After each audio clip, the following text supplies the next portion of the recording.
Assalamualaikum warahmatullahi wabarakatuh. Pada suatu hari, Abu Nawas sedang bertugas ronda keliling di kampungnya.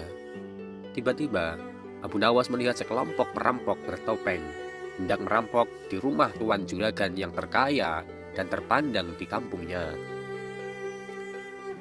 Saat para perampok itu mendekati rumah juragan tersebut, lalu Abu Nawas pun secara tiba-tiba muncul di hadapan mereka. Tetapi Abu Nawas juga bersiasat untuk mengenakan topeng, sama seperti perampok itu. Saat itu juga, kepala perampok itu pun bertanya kepada Abu Nawas. "Hei, siapa kamu?" tanya kepala perampok itu. Abu Nawas pun sontak menjawab, "Saya juga perampok, Tuan. Kebetulan kita bertemu di sini. Ngomong-ngomong, apakah Tuan ingin merampok dengan hasil yang sangat besar dan selamat?" tanya Abu Nawas kepada ketua kelompok tersebut. "Tentu saja." Kemudian Abu Nawas pun menjawab, "Begini Tuan, sebenarnya saya itu orang yang sangat kaya raya. Tetapi kekayaan saya sedikit pun tidak bisa saya nikmati. Karena kekayaan saya yang berupa uang selalu dibawa kemana-mana oleh kakek saya. Saat kakek saya tidur pun uangnya selalu ada di sampingnya. Padahal dengan uang itu saya ingin sekali berfoya-foya, berjalan-jalan, dan makan makanan yang enak-enak." Kepala perampok itu pun lalu bertanya, "Lalu apa hubungannya dengan semua ini?" tanya kepala perampok itu. "Begini Tuan, apabila Tuan ingin membantu saya untuk mengambilkan uang saya dari kakek saya nanti, saya akan membagi uang tersebut menjadi dua. Separuh untuk saya dan separuh untuk kelompok Tuan. Tetapi ingat, Tuan dan kawan-kawan yang harus mengambilnya. Saya tidak bisa ikut sebab kalau ketahuan kakek saya, nanti kakek saya bisa marah-marah dan saya bisa dihukum oleh kakek saya.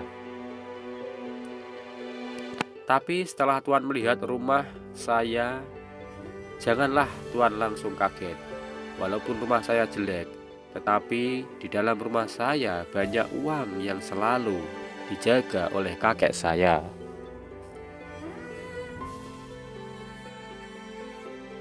"Baiklah kalau begitu," kata kepala perampok itu. Abu Nawas kembali berkata, "Setelah Tuan berhasil mengambil uang saya dari kakek saya, kita bersama-sama kembali merampok rumah juragan yang kaya raya ini." Kepala perampok pun sontak menjawab, "Baiklah, ide yang cerdas kawan." Setelah Abu Nawas menunjukkan arah rumahnya, para perampok itu pun mulai bergerak menuju rumah Abu Nawas. Setelah mereka, para perampok itu sudah mulai bergerak. Secara diam-diam, Abu Nawas memanggil juragan untuk bangun. Setelah bangun, Abu Nawas pun menceritakan semua perihal yang dialaminya di depan rumah juragan, bahwa rumah juragan akan dirampok. Setelah itu Abu Nawas pun mulai mengumpulkan penduduk untuk menangkap para perampok itu. Para perampok itu pun setelah merasa tertipu oleh Abu Nawas yang menipunya karena membohongi untuk datang ke rumah Abu Nawas, padahal di sana tidak ada apa-apa. Kemudian mencari Abu Nawas di rumah juragan sekaligus hendak merampok rumah juragan itu. Baru saja mau merampok, tiba-tiba warga datang dan mengepung para perampok itu, dan mereka pun tertangkap semua. Setelah itu, perampok itu pun diserahkan ke kerajaan untuk diadili. Kemudian Abu Nawas pun mendapatkan ucapan terima kasih oleh sang raja, dan sekaligus mendapatkan gelar kehormatan dan hadiah dari sang raja pula. Jadi Abu Nawas mendapatkan dua hadiah, yaitu dari juragan dan dari sang raja. Setelah para perampok itu bisa tertangkap, yang dulunya warga resah oleh kekelakuan para perampok itu, sekarang para warga pun menjadi tenang karena para perampok sudah tertangkap akibat jasa dari Abu Nawas. Itulah tadi sekelumit kisah tentang Abu Nawas. Kisah ini memang tidak bisa dipertanggungjawabkan faktanya, akan tetapi Kisah ini banyak mengambil pelajaran dan hikmah, yaitu ketika seseorang ingin menolong orang lain, pasti nanti akan berbuah manis. Contohnya Abu Nawas menolong rumah juragan yang ingin dirampok. Dia tidak mengharap imbalan apa-apa, akan tetapi dia malah justru mendapatkan hadiah yang double, yaitu hadiah dari juragan dan hadiah dari sang raja.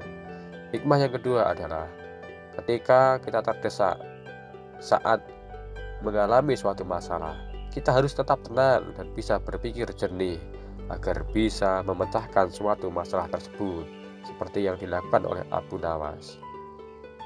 Kisah ini, walaupun kisah fiksi ataupun fakta, mohon tidak dijadikan masalah. Ingat kawan-kawan jika pernah mendengar kisah tentang pewayangan, itu juga